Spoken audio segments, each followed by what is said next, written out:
Good evening class.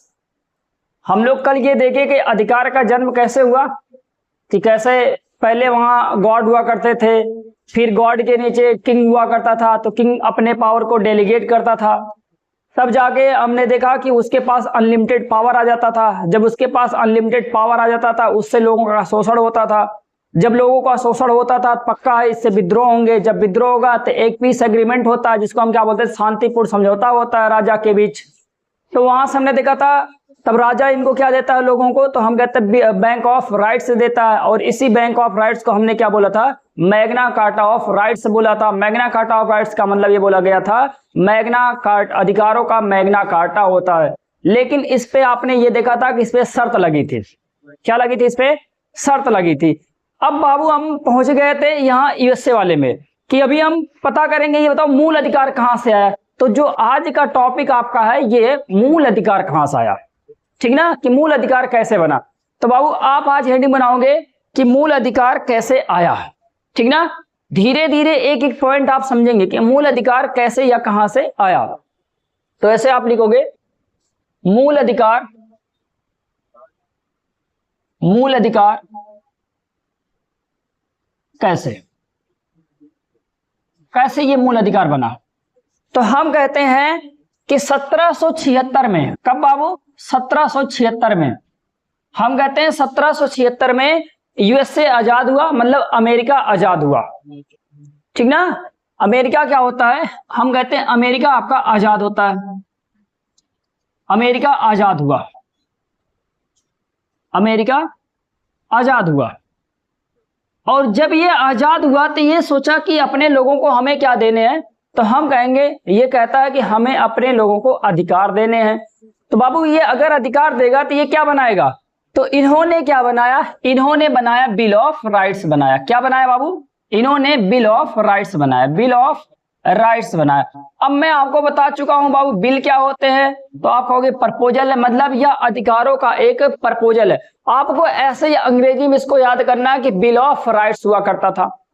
पहले सुनो, 1776 में अमेरिका आजाद होता है, तो यह अपने लोगों को या अपने समाज को क्या देता है, अधिकार देना चाहता है। और कैसा अधिकार देना चाहता है, मूल अधिकार देना चाहता है। तो इन्होंने एक बिल तैयार किया, प्रपोजल तैयार किया। उस प्रपोजल का नाम क्या रखा गया है, तो हम कहते हैं बिल ऑफ राइट्स रखा गया है। क्या रखा गया है, बिल ऑफ राइट्स रखा गया है। अब बाबू ये जो बिल ऑफ राइट्स थे इनमें देखो क्या क्या बातें की गई हैं। ये जो बिल ऑफ राइट्स था ये उसको बाबू बोलते हैं ना राइट्स ऑफ ग्रुप बोलते हैं। क्या बोलते हैं, राइट्स ऑफ ग्रुप बोलते हैं। इसका मतलब बाबू ये हुआ ये अधिकारों का क्या है, गुच्छा है। क्या है बाबू ये, तो आप लिखोगे यहां पर यह अधिकारों का, यह अधिकारों का क्या है, यह अधिकारों का गुच्छा। गुच्छा का मतलब बाबू इसमें बहुत सारे क्या होंगे, हम कहेंगे बहुत सारे इसमें अधिकार होंगे। लेकिन बाबू क्या ये कैसा है, तो हम कहेंगे इसमें देखो पहली बात इसने क्या बोली है, पहली बात इसमें यह बोला गया है कि देखो लोगों को अधिकार तो दे दो, सही है, मतलब हमने मान लिया कि लोगों को अधिकार दे दिया गया। लेकिन बाबू इसमें कहा गया सरकार क्या कर सकती है, समझ गए, सरकार क्या कर सकती है, यहीं पर बात बोली गई कि सरकार क्या कर सकती है। सरकार बाबू जैसे पहले के समय में किंग हुआ करता था वही सरकार हुआ करता, तो समझ जाओ कि वहां पर किंग क्या कर सकता था, हो सकता है ना। तो हमने आगे हमें सरकार के टर्म्स में ही पढ़ना है, या बाबू हम यहाँ किसके टर्म्स में पढ़ेंगे, स्टेट के टर्म में पढ़ेंगे। और स्टेट को क्या कहते हैं, राज्य कहते हैं। तो यहाँ पर यही बात बोली गई है, राज्य क्या कर सकता है, इसी पर यह आधारित है बिल। राज्य क्या कर सकता है, राज्य क्या कर सकता है, पहला नाम ये रखेंगे, ठीक ना। फिर ये और किसकी बात करता है, कहता है कि राज्य या सरकार क्या नहीं कर सकती, सब बता रहा है, सरकार या राज्य क्या नहीं कर सकता, क्या नहीं कर सकता, दोनों बातें ये डिफाइन कर रहा है, समझ गए, दोनों बातें ये डिफाइन कर रहा है। एक क्या डिफाइन कर रहा है, कह रहा है सरकार क्या कर सकती है, क्या कर सकती है, सरकार स्त्रीलिंग होती है, ठीक ना। फिर सरकार या राज्य क्या नहीं कर सकती है, ये भी बात बोला गया। अच्छा तीसरे नंबर पे ये क्या किसकी बात करता है, तीसरे नंबर पे देखो ये बोलता है कि भैया देखो जो सरकार होगी या राज्य होगा ना, ये अपनी सीमा को नहीं निर्धारित करेगा कि भैया कि अगर हम कहते हैं कि चलो भैया यहाँ पर गरीबों का शोषण हो रहा है तो सरकार कोई ऐसी नीतियां बनाए ताकि उनका और शोषण हो, तो ये सब गलत चीज है ना। सरकार को क्या करना है, हर जगह पर बैलेंस बना के चलना है, वो अपने मनमानी ना कर पाए। इसीलिए उन्होंने क्या बोला है कि जो सरकार की शक्तियां होंगी या राज्य की शक्तियां होंगी वो अपनी शक्तियों को नहीं निर्धारित करेगी, उसको कौन निर्धारित करेगा, लोग निर्धारित करेंगे। ठीक ना। तो यहां पर हम क्या लिखेंगे तीसरे पॉइंट पे, सरकार या राज्य को अपनी सीमा निर्धारित करने का अधिकार नहीं था, निर्धारित नहीं कर सकते, निर्धारित नहीं कर सकती। तो बाबू निर्धारित कौन करेगा, निर्धारित करने में लोगों का हाथ होना चाहिए, लोगों द्वारा होगा। अब बाबू देखो कहीं ना कहीं यही लोकतंत्र है, यहां पर लोगों का इन्वॉल्वमेंट लाया गया कि मतलब अगर सीमा निर्धारित करने होगा तो कौन करेगा, लोगों द्वारा किया जाएगा। लोगों द्वारा करने का मतलब कि ये लोकतंत्र की बात करना चाहते हैं। तो ये बताओ तीन चीजें बिल ऑफ राइट्स में निकल के आती। बाबू ये अधिकार नहीं है, मतलब इसमें बहुत सारे अधिकार हैं, लेकिन वो जो अधिकार थे उनका मेन मोटिव क्या था वो मैंने लिखा हूं। उस अधिकार में ये लिखेंगे सरकार क्या कर सकती है, सरकार क्या नहीं कर सकती है। सरकार को अपनी शक्तियों को निर्धारित करने की कोई भी अनुमति नहीं दी गई थी। अगर सरकार को उनकी शक्तियों को निर्धारित करना है तो वो लोग निर्धारित करेंगे, तो तभी तो भैया ये मूल अधिकार बनेगा, नहीं तो कैसे ये मूल अधिकार बनेगा। समझ गए, इतना बात आपको समझ में आया। तो और आगे चलते हैं। फिर बाबू क्या होता है, तो हम कहते हैं फिर इसमें क्या किए जाते हैं, जो ये बिल ऑफ राइट्स होता है ना इसमें संशोधन किया जाता है। क्या किया जाता है, तो हम कहेंगे इसमें संशोधन किया जाता है और इसमें से केवल 10 राइट्स निकाले जाते हैं। कितने, तो हम कहते हैं इसमें से केवल 10 अधिकार निकाले जाते हैं और उन्हीं 10 अधिकारों को हमने क्या बोला है, हम बोलेंगे मूल अधिकार बोलेंगे। उन्हीं 10 अधिकारों को हम क्या बोल देते हैं, मूल अधिकार बोलेंगे। और आपको पता है कि मूल अधिकार को हम कैसे लिखते हैं, FR करके लिखेंगे। कल मैं बताया था कि ये होता है FR। समझ गए कि नहीं समझ गए, फंडामेंटल राइट्स होते हैं। तो इतनी बात समझ में आई कि बिल ऑफ राइट्स बनाया गया, बिल ऑफ राइट्स में संशोधन किया जाता है। और ये बिल ऑफ राइट्स कहाँ का है, तो हम कहते हैं ये अमेरिका का है। ठीक ना। फिर हमने कहा कि ये जो बिल ऑफ राइट्स है यही, इसमें से हम संशोधन करके 10 अधिकार नए निकालते हैं और जो 10 अधिकार नए निकालोगे ना वही आपके मूल अधिकार कहलाएंगे। अभी आप समझोगे कि मूल अधिकार ही इसको क्यों कहा गया, कोई और अधिकार क्यों नहीं कहा गया। पहले आप बताओ आपको बिल ऑफ राइट्स से समझ में आया कि नहीं समझ में आया। ठीक ना। अगर इतना समझ में आ गया, अब बाबू ये जो मूल अधिकार बनेंगे 10, ये जो 10 मूल अधिकार बने होंगे इन पे कोई भी शर्त नहीं होगी। तो हम कहेंगे ये शर्त नहीं होगी, शर्त नहीं होगी मतलब इस पर कोई भी शर्त नहीं होगा।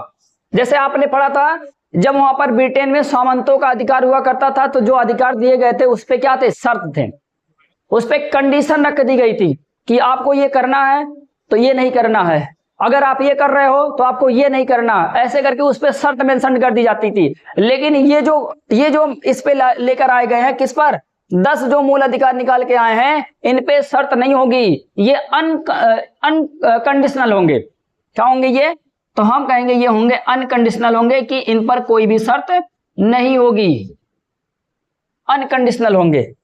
समझ गए कि नहीं समझ गए। अब बाबू आप ये कहोगे कि इसका मतलब ये हुआ कि जो अमेरिका है सबसे पहले अमेरिका ने अपने लोगों को बिना शर्तों वाला अधिकार देने वाला देश बना। समझ गए कि नहीं समझ गए। तो अगर कभी क्वेश्चन पूछ ले आपसे कि यह बताइए कि बिना शर्तों वाला अधिकार जिन्होंने अपने देश को दिया वो कौन सा देश था, तो हम कहेंगे अमेरिका था। तो आप यहां लिख लेंगे अमेरिका पहला देश है जिन्होंने अपने लोगों को या अपने समाज को बिना शर्तों वाला अधिकार दिया था। समझ गए कि नहीं समझ गए, इतनी बात क्लियर हो गई। तो आप अपने शब्दों में इसको लिख लेना कि बिना शर्तों वाला अधिकार देने वाला कौन सा देश पहला है, तो आप कहोगे बाबू यूएसए है। ठीक ना। अगर कोई पूछ ले कि सबसे पहले बिना शर्तों वाला अधिकार या बिना शर्तों वाला मूल अधिकार किसके संविधान में आया, तो हम कहेंगे ये आया था किसके संविधान में, हम कहेंगे ये आया था यूएसए के संविधान में। ठीक ना। तो अगर आपको यहां पर लिखना है तो आप लिख सकते हो कि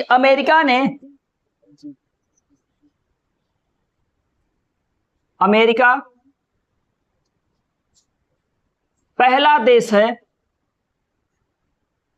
अमेरिका पहला देश है जिसने अपने नागरिकों को बिना शर्तों वाला लिखित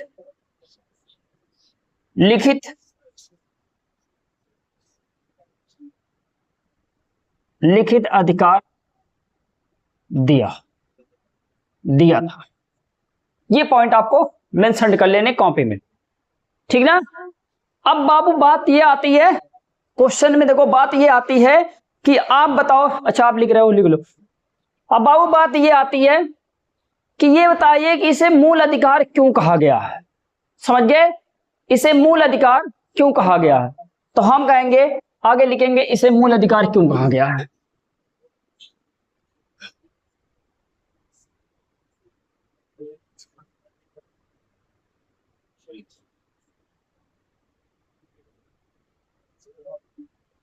इसे मूल अधिकार क्यों कहा गया।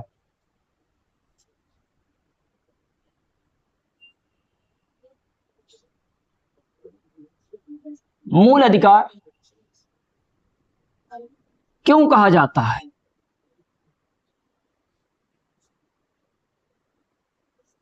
देखो मूल अधिकार क्यों कहा जाता है, तो पहले नंबर पे बाबू आता है, देखो क्यों कहा जाता है।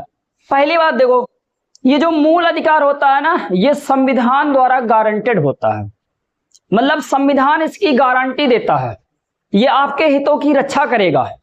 समझ गए कि नहीं समझ गए। और जितने भी अधिकार होंगे सभी के सभी अधिकार कहां से डिराइव किए जाते हैं, तो हम कहते हैं इसी अधिकार से डिराइव किए जाते हैं, इसीलिए इसको क्या बोला जाता है, मूल अधिकार बोला जाता है। तो पहला पॉइंट आप क्या लिखोगे, सारे अधिकार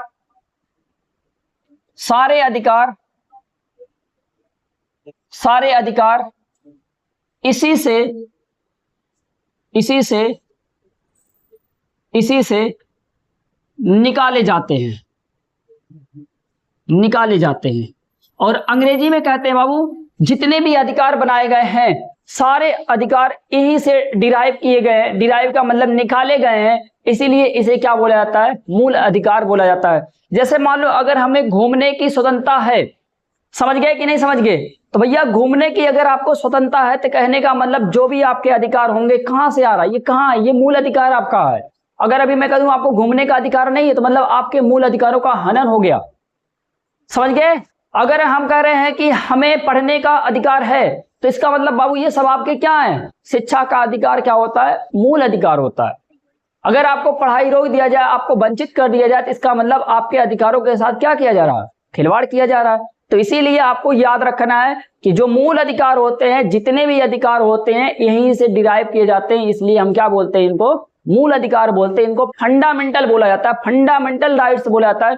क्यों बोला गया फंडामेंटल, क्योंकि फंडामेंटल में आपको पता है कि सबसे छोटी इकाई होती है फंडामेंटल। जैसे आपने पढ़ा होगा कोशिका, अब आपको पता है कि अगर जो ये बॉडी है, बॉडी किससे मिलके बनी है, तो हम कहेंगे कोशिकाओं से मिलके बॉडी बनी है, कहोगे यही। इसका मतलब बाबू अगर पूछे कि बॉडी के फंडामेंटल यूनिट क्या है या फंडामेंटल इकाई क्या है, तो आप कहोगे कोशिका है, यही तो बताओगे। अगर बॉडी का जो फंडामेंटल यूनिट कोशिका है, इसका मतलब ये हुआ कि जो आपकी पूरी बॉडी बनी है किससे बनी है, कोशिकाओं से मिलके बनी है। ऐसे ही बाबू जितने भी अधिकार बने होंगे, सारे के सारे अधिकार किससे मिलके बने होंगे, तो हम कहेंगे मूल अधिकार से बने होंगे। इसीलिए इसको क्या बोला जाता है, फंडामेंटल राइट्स बोलते हैं, क्योंकि जितने अधिकार हैं सारे के सारे इसी से डिराइव हुए हैं। अच्छा केमिस्ट्री में थोड़ी देख लेते हैं। केमिस्ट्री में आपको पता होगा कि जो पदार्थ होते हैं किससे मिलके बने होते हैं, तो हम कहते हैं परमाणुओं से मिलके बने होते हैं। पदार्थ किससे मिलके बने होते हैं, तो हम कहते हैं परमाणुओं से मिलके बने होते हैं। समझ गए कि नहीं समझ गए। तो ये जो परमाणु होते हैं ये क्या होते हैं, तो हम कहते हैं ये किसी भी पदार्थ के फंडामेंटल यूनिट्स होते हैं, ठीक ना। ये क्या होते हैं, फंडामेंटल यूनिट्स होते हैं। जितने भी पदार्थ होंगे किससे मिलके बनते हैं, तो हमने सीधे बोला कि ये किससे मिलके बनते हैं। तो आपको बता देनी है कि जो भी पदार्थ फंडामेंटल से मिलकर बनेगा तो वही फंडामेंटल क्या बन जाता है, उसका आधारभूत बन जाता है कि ये इसी पर निर्भर है। आप समझ गए होंगे इतनी बातें, समझ गए कि नहीं समझ गए। ऐसे ही अगर आपसे पूछे कि मूल अधिकार क्या है, तो मूल अधिकार का मतलब ये होता है कि बाबू और भी जितने अधिकार यहां से निकलेंगे सब यहीं से निकलते हैं, इसीलिए इसको क्या बोला जाता है, मूल अधिकार बोला जाता है, ठीक ना। और इसको क्यों बोलते हैं मूल अधिकार, तो हम कहेंगे संविधान के द्वारा ये गारंटी देता है, संविधान के द्वारा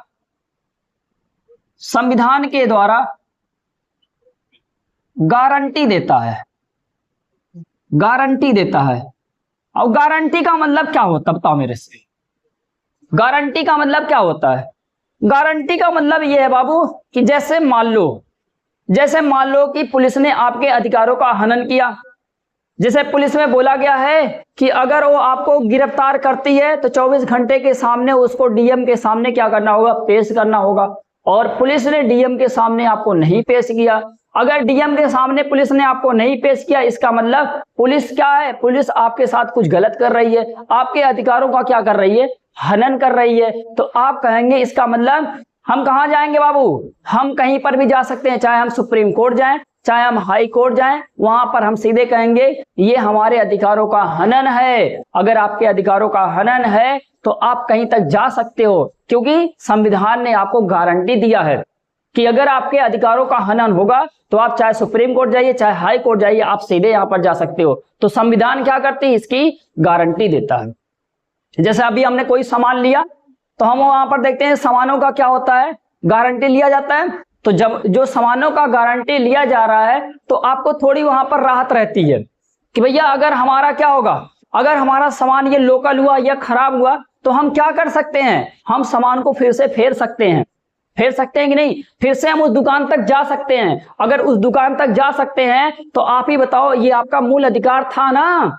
समझ गए कि नहीं समझ गए, तभी तो आप गए, क्योंकि आपको वहां पर अनुमति दी गई थी। क्यों, दुकानदार ने उस पे लिखा था, एक गारंटी कार्ड बना के आपको दिया था, ताकि वहां आपका चीजें क्या हो जाएं, क्लियर रहे कि अगर कभी भी इसमें आपका फ्यूज उड़ता है या कुछ होता है या आपकी लाइट फ्यूज हो जाती है तो मैं इसकी गारंटी लेता हूं कि भैया ये आप लाके फेर सकते हो और आप यहां से दूसरा लेके जा सकते हो। ऐसे ही बाबू मूल अधिकार में भी होता है। मूल अधिकार में कभी भी अगर आपके मूल अधिकारों का अगर हनन होता है तो संविधान उसकी गारंटी लेता है कि आप सुप्रीम कोर्ट या हाई कोर्ट जा सकते हो।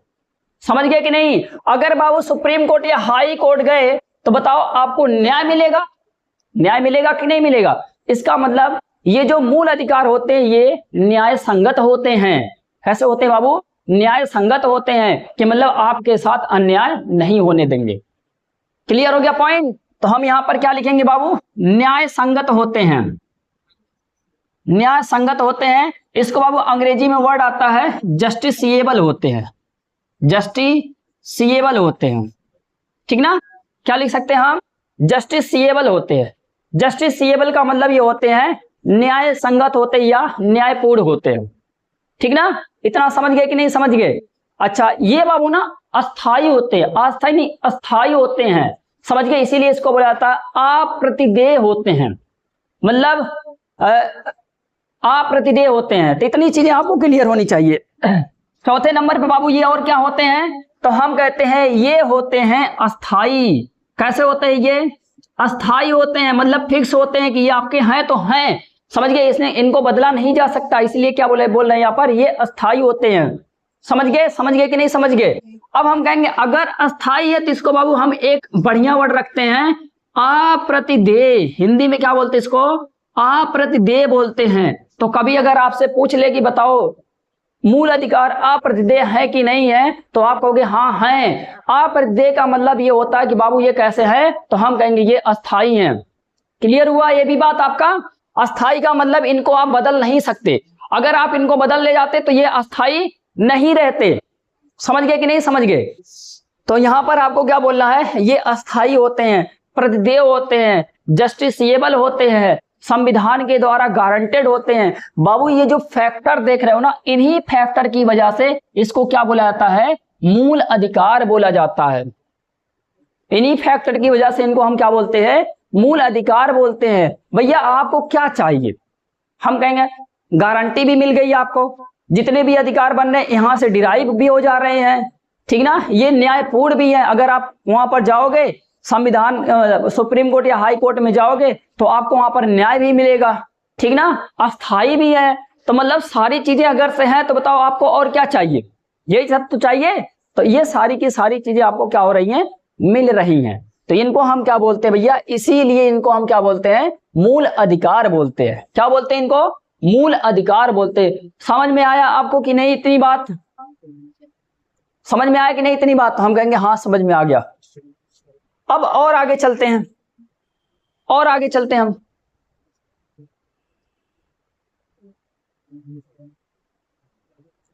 आगे दूसरी हेडिंग बनाएंगे कि मूल अधिकार की आवश्यकता हमें क्यों पड़ी।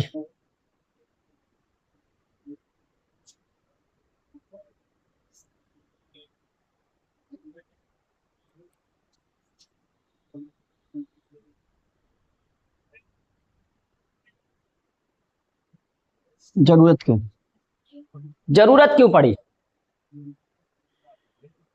ठीक ना, ठीक ना। अब हमें यह देखना है कि मूल अधिकार की जरूरत क्यों पड़ी, ठीक ना, क्यों पड़ी जरूरत। जैसे बाबू देखो देश में क्या होता है, देश में आपको पता है कि लोकतंत्र को हमें बढ़ाना है।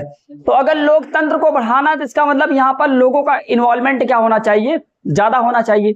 जितना ज्यादा लोगों का इन्वॉल्वमेंट दिख रहा है आपको उतना ही अच्छा लोकतंत्र बनेगा आपका, समझ गए कि नहीं। अब जैसे आज के समय में आप देख रहे होंगे कि सबको Z+ सिक्योरिटी दी जाती है। जैसे अभी मान लो कि प्रधानमंत्री कोई है, प्रधानमंत्री है, प्रधानमंत्री तक एक आम आदमी को जाते समय वहां पर समझ आओ कि आपको नाको चने चबाने पड़ जाएंगे। तो मतलब ये क्या है, यहां पर लोगों का इन्वॉल्वमेंट इतना नहीं है। लोगों का इन्वॉल्वमेंट जितना ज्यादा होगा जितना अच्छा होगा, कि ताकि हम अपनी बात को डायरेक्ट प्रधानमंत्री तक रख सकें, समझ गए। तो ये होता है शुद्ध लोकतंत्र। अगर अभी हमें प्रधानमंत्री तक पहुंचने में समय लगेगा, इसका मतलब अभी हम बहुत नीचे हैं प्रधानमंत्री से, समझ गए। इसका मतलब अभी जो हमारा लोकतंत्र है वो बहुत ही बच्चा है, छोटा सा लोकतंत्र है। अभी इसको फलने फूलने में ना बहुत समय लगेगा। इतना मान के चलना कम से कम 300-400 साल लगेंगे, तब जाके अपना एक लोकतंत्र जो होगा मैच्योर बनेगा, समझ गए कि नहीं समझ गए।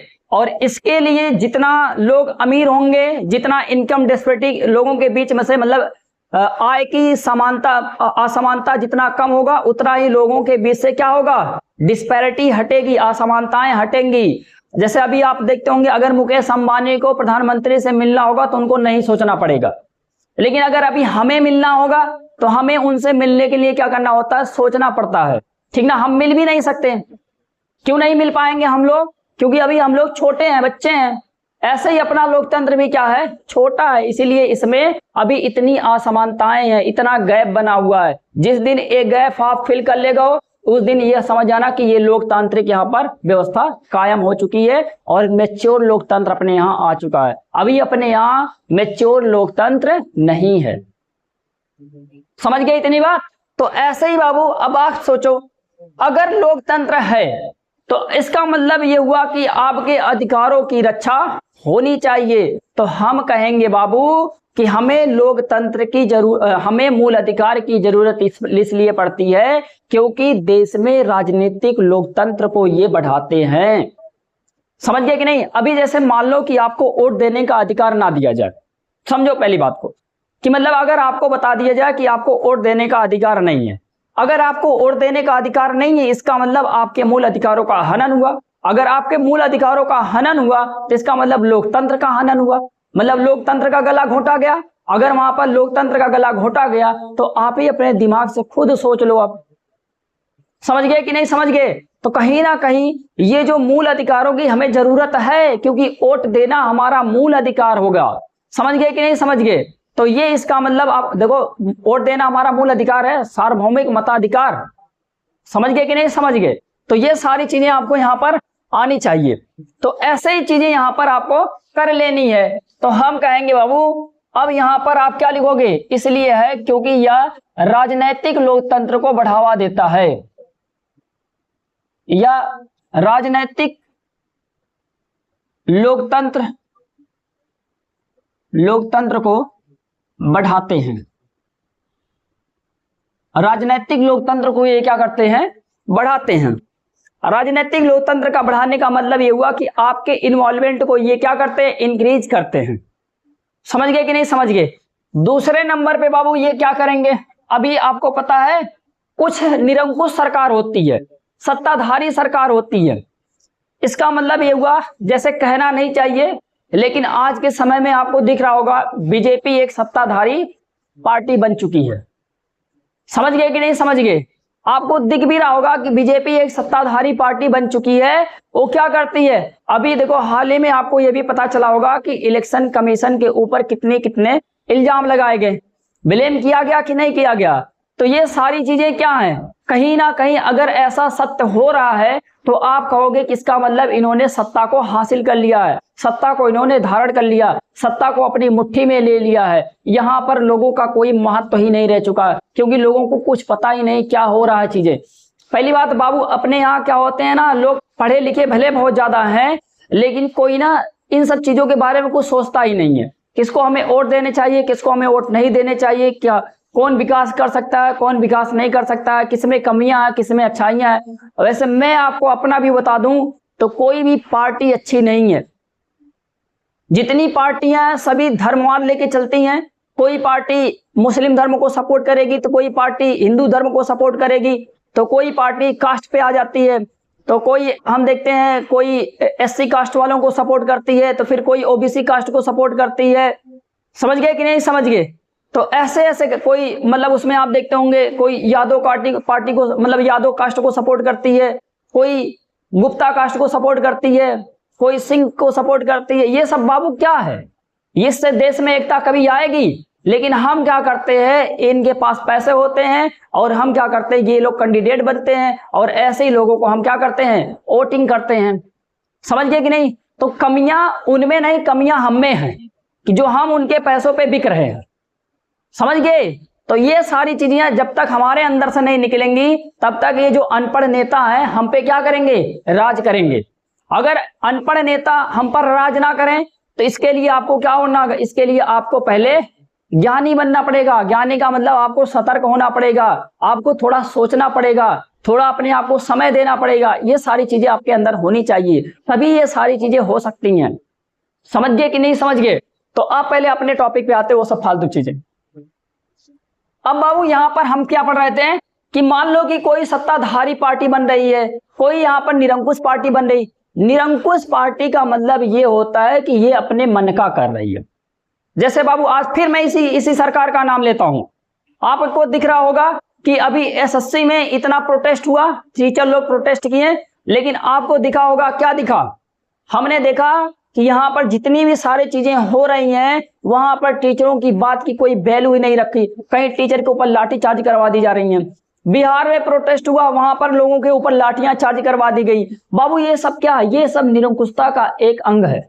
क्या ये निरंकुशता का एक अंग है। निरंकुशता का मतलब सरकार को आपके हितों से नहीं मतलब है, सरकार को केवल अपने आप से मतलब है। क्योंकि देखो जैसे कभी कभी ना लोगों का जब फ्रस्ट्रेशन होता है, जब लोगों का दिमाग एकदम फ्रस्ट्रेट हो जाता है, तो हम कहते हैं भैया इसका मतलब ये हो रहा है यहाँ पर चीजें अब सरकार के हाथ से निकल रही हैं, तो उनको क्या होता है, दिक्कत होने लगती है, तब वो ये फालतू फालतू काम करते हैं। समझ गए कि नहीं समझ गए। तो ऐसे चीजों को आपको समझनी है। तो निरंकुशता का मतलब होता है अपने मनमानी करना, और सत्ताधारी का मतलब ये होता है कि पूरे सत्ता को अपने हाथ में हथिया लेना। तो ये जो मूल अधिकार होते हैं ना, ये सरकार के निरंकुशता और सत्ताधारीपन को क्या करते हैं, रोकते हैं। समझ गए कि नहीं। तो यहां पर हम क्या लिखेंगे, निरंकुश तथा सत्ताधारी से हम हमारे अधिकारों की, या ऐसे लिख दो, सत्ताधारी से रोकते हैं, नहीं होने देते हैं, रोकते हैं। क्योंकि अगर आपके पास मूल अधिकार रहेगा तो आप क्या करोगे, सीधे वहां पर धरना दे दोगे, क्योंकि धरना देने का अधिकार आपके पास है। अगर धरना देने का अधिकार आपके पास है तो आप क्या कर सकते हो, प्रोटेस्ट कर सकते हो। अगर आप प्रोटेस्ट कर पाते हो तो हम कहते हैं इसका मतलब हम भैया बढ़िया। और क्या करते हैं, और बहुत देखो तीसरे नंबर पे क्या है, क्यों जरूरत पड़ी इसकी? तो हम कहते हैं कि ये जो राज्य होता है ना, राज्य कभी कभी क्या करता है, चीजों पर कब्जा करना चाहता है। समझ गए?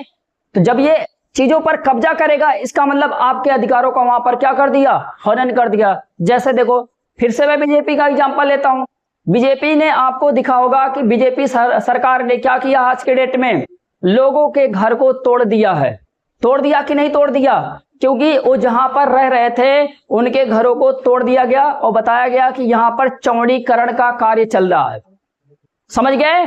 किसका कार्य चल रहा है? चौड़ीकरण का कार्य चल रहा है। इसलिए यहां पर सड़कों को चौड़ा किया जा रहा है, और जितना ज्यादा सड़कों को चौड़ा किया जाएगा, जिनके घर आएंगे उनके घर को तोड़ दिया जाएगा। बाबू ये सब क्या है? ये सब अतिक्रमण है।